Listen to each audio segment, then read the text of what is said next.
Trying to build an audience for your music, dealing with publishers, worrying about copyright issues, worrying that people aren't going to steal your music, trying to make ends meet financially. These are all problems that modern-day musicians know well, but they're also the problems that Beethoven had to deal with in his life. So how did he manage to overcome these obstacles and build a successful career?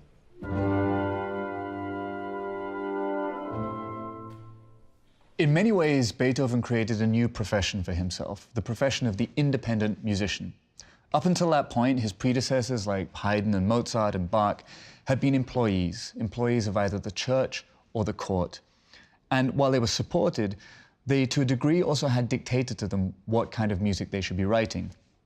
Beethoven said to his supporters, "Sure, you can support me, but no one tells me what to write." Instead, he wrote music purely for his audience, an audience that he was trying to cultivate.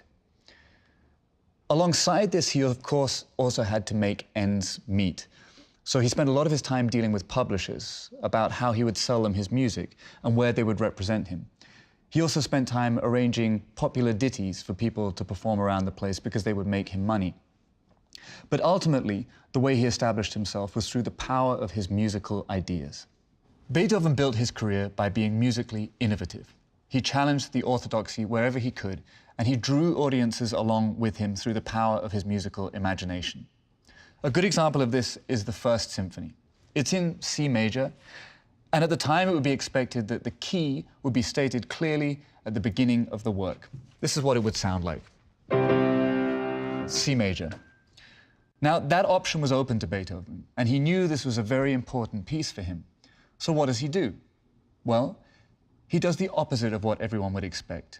Instead of starting in that key, he starts by leading into another key. And instead of making a statement, he asks a question. This is how his First Symphony begins.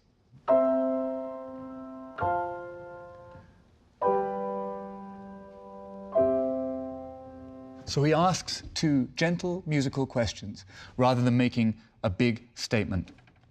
This confounded people and surprised people, but it was indicative of how he'd lead his entire career, always pushing down boundaries and always developing in areas that people didn't expect.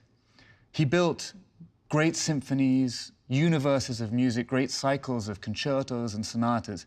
And by the time he reached the end of his life and the beginning of his Ninth Symphony, music had changed completely.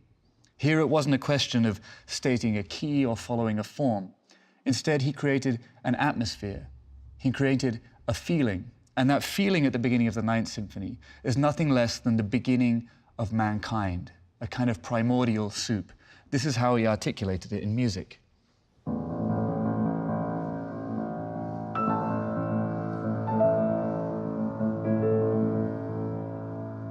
And out of this innovative, primordial soup, Beethoven goes on in his Ninth Symphony to tell nothing less than the story of humanity and about the brotherhood of mankind.